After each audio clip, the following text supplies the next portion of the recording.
Hello students, here is me Achal Rajvanshi. Welcome to our YouTube channel Commerce Solution. Students, आज हम अपना 10th class का SST का fourth SST का एक सब पार्ट है जिसका नाम है इकोनॉमिक्स और हम उस इकोनॉमिक्स का सेकंड चैप्टर कर रहे हैं सेक्टर्स ऑफ इंडियन इकोनॉमी। और यहाँ पे हमने पहले जो करा था, इससे पहले जो हमने करा है प्राइमरी सेक्टर, सेकेंडरी सेक्टर और टर्शियरी सेक्टर, तीन सेक्टर के बारे में हमने यहाँ पे पढ़ा था। और हम पढ़ेंगे चार सेक्टर के बारे में।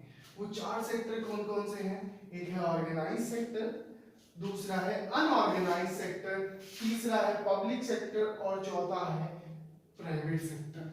चार सेक्टर के बारे में हम यहाँ पे अब पढ़ेंगे। सबसे पहले जो पहला सेक्टर है उसके बारे में थोड़ा जान लेते हैं क्या है। मैं आपको बताना चाहता हूँ ऑर्गेनाइज सेक्टर का मतलब क्या होता है, बिल्कुल हिंदी भाषा में। ऑर्गेनाइज सेक्टर वो सेक्टर होता है जो कि सिस्टमैटिक तरीके से चलता है। जैसे आप मान लेते हैं आपकी गवर्नमेंट जॉब है, तो आपकी गवर्नमेंट जॉब में आपको क्या पता है कि आपको एक रेगुलर बेसिस पे आपको एम्प्लॉयमेंट मिलेगा, रोजगार मिलेगा। वहां पे आपको क्या मिलेगा? हर महीने आपको सैलरी तो आएगी ही आएगी, सही है। उसके बाद आपको वहां से बहुत सारे ऐसे बेनिफिट्स मिलेंगे, सही है। और आपको ये भी पता है कि आपकी जॉब सिक्योरिटी कहाँ है? गवर्नमेंट जॉब में। तो इसी कुछ प्रकार का आपका ऑर्गेनाइज सेक्टर होता है और ये सिस्टमैटिक फॉर्म में चलता है। दूसरा हमारा है अनऑर्गेनाइज सेक्टर। अनऑर्गेनाइज सेक्टर क्या होता है? आप मजदूरों को देखते हैं जो रोड्स पे खड़े रहते हैं और किस चीज के लिए खड़े रहते हैं कि उन्हें, आपको पता है वो वेजिस पे काम करते हैं, दिहाड़ी पे कहते हैं, सही है। तो वो रोड्स पे खड़े रहते हैं और वो किस चीज के लिए खड़े रहते हैं कि उन्हें कोई एम्प्लॉयमेंट मिल जाए। तो उन्हें एम्प्लॉयमेंट देने के लिए लोग आते हैं। उनका पता तो कुछ नहीं कि उन्हें रोज मिलेगी एम्प्लॉयमेंट, पता है उन्हें रोज मिलेगी नहीं मिलेगी एम्प्लॉयमेंट? नहीं पता। आज है कल नहीं है। तो हम पहले दो सेक्टर के बारे में, तो ये सेक्टर क्या होता है? गवर्नमेंट के अंडर रजिस्टर होता है। जैसे बैंक्स हो गए आपके, बैंक्स का किसके अंडर रजिस्टर होते हैं? सरकार के अंडर रजिस्टर होते हैं। ये सरकार से परमिशन लेके वो बनते हैं, सही है। पर ये गवर्नमेंट से अप्रूव नहीं होते, ये सेक्टर गवर्नमेंट के अंडर रजिस्टर नहीं होते। अगर आप देख लेते हैं ये फैक्ट्रीज होती हैं, जहाँ फैक्ट्रीज होती हैं, नॉर्मल जो फैक्ट्रीज होती हैं सरकार के अंदर रजिस्टर होती हैं? नहीं। बहुत सारी ऐसी गत्ते की फैक्ट्रियां मैंने देखी हैं मेरे घर के आसपास जो कि सरकार से अप्रूव्ड है ही नहीं। वहां पे मजदूर काम करते हैं, जितनी डिमांड होती है, जितनी माल की डिमांड होती है उस हिसाब से वो मजदूर काम करते हैं। अगर जिस दिन अगले दिन काम नहीं होगा तो उन्हें रोजगार नहीं मिलता। और यहाँ पे हमें एक एक्ट के बारे में पता चलता है, मिनिमम वेज एक्ट। सर ये मिनिमम वेज एक्ट क्या है? मिनिमम वेज एक्ट, इस एक्ट के अकॉर्डिंग जो भी आपके यहाँ काम कर रहे हैं, मेरे पास जो भी मजदूर काम करेगा, ये जो भी लेबर काम कर रहा है, ये जो भी एम्प्लॉय काम कर रहा है, उसको अकॉर्डिंग टू हिज वर्क, जितना उसने काम करा है उसको सैलरी मिलेगी। ये किसने बनाया है? सरकार ने प्रावधान बनाया है। सरकार ने अपने लॉज बनाए हुए हैं कि अगर ऑर्गेनाइज सेक्टर के अंडर कोई काम कर रहा है तो उसे 100% क्या मिलेगा? वेजेस मिलेगी। सेकंड आ जाता है आपका यहाँ पे, ऐसा कोई एक्ट नहीं बना, काम करो या मत करो, सरकार की जिम्मेदारी नहीं है कि सैलरी मिलेगी नहीं मिलेगी। सरकार के हाथ में नहीं है कि सैलरी मिलेगी नहीं मिलेगी, क्योंकि आप सरकार से पूछ के कर रहे हो काम अनऑर्गेनाइज सेक्टर में नहीं। जैसे बैंक्स हो गए, स्कूल्स हो गए, तो ये किस में आ गए? ऑर्गेनाइज सेक्टर्स में आ गए। पर ये छोटी मोटी जॉब्स हैं, मजदूरी की, लेबर की, पानी पिलाने की, ये जो भी छोटी मोटी जॉब्स हैं वो किस में आ जाती है? Unorganised sector.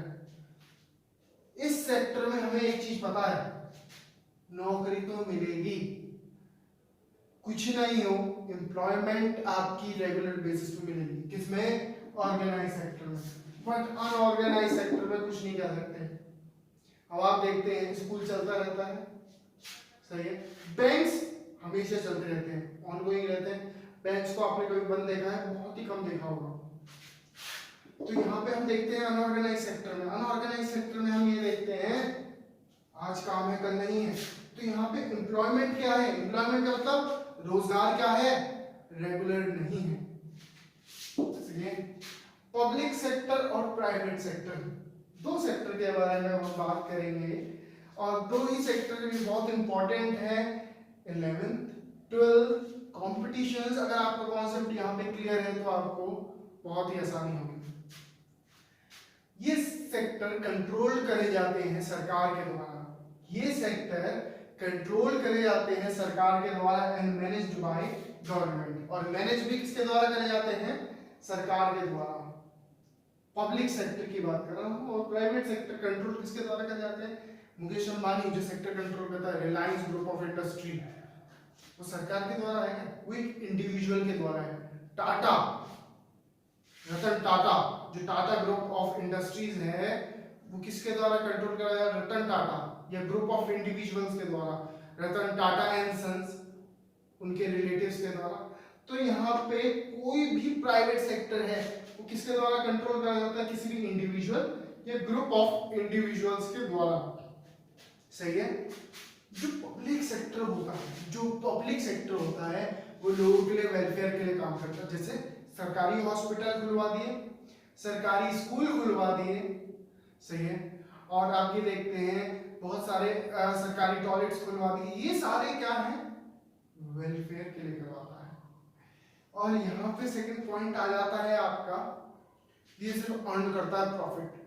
प्राइवेट सेक्टर हमेशा सोचता है मैं कैसे अर्न करूं ज्यादा से ज्यादा प्रॉफिट। ऐसी कौन सी और कंपनी लगाऊं मैं जहां से मेरा प्रॉफिट इंक्रीज हो, जहां से मेरा प्रॉफिट इंक्रीज हो। अब आप देखते हैं पब्लिक सेक्टर। पब्लिक सेक्टर एक जो सेक्टर है, यहाँ पे जैसे आप देखते हैं रेलवे। सही है। रेलवे किस में आता है? पब्लिक सेक्टर में आता है। बीएसएनएल जो कम्युनिकेशन का सेक्टर है, बीएसएनएल वो किस में आता है? पब्लिक सेक्टर में। प्राइवेट में Reliance, Tata, all this groups. सही है। तो हमने यहाँ पे दो सेक्टर की बात करी। ये क्या काम करता है? लोगों के वेलफेयर के लिए काम करता है public sector.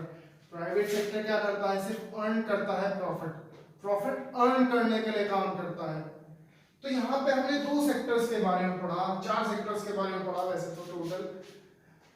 Organised, unorganised, public and private sector, चार सेक्टर्स के बारे में हमने यहाँ पे पढ़ा है। अगर आपको इन चार सेक्टर्स में कोई भी प्रॉब्लम आती है या कोई पॉइंट ऐसा है जो आपको नहीं समझ में आ रहा है तो आप मुझसे कभी भी पूछ सकते हैं YouTube पे मैसेज करके। आपको कुछ नहीं करना है। अगर आपको मेरी वीडियोस रेगुलर देखनी है, मैं इस पे एसएसटी की, कॉमर्स की 11th 12th की, बिजनेस की 11th 12th की वीडियोस देता हूँ।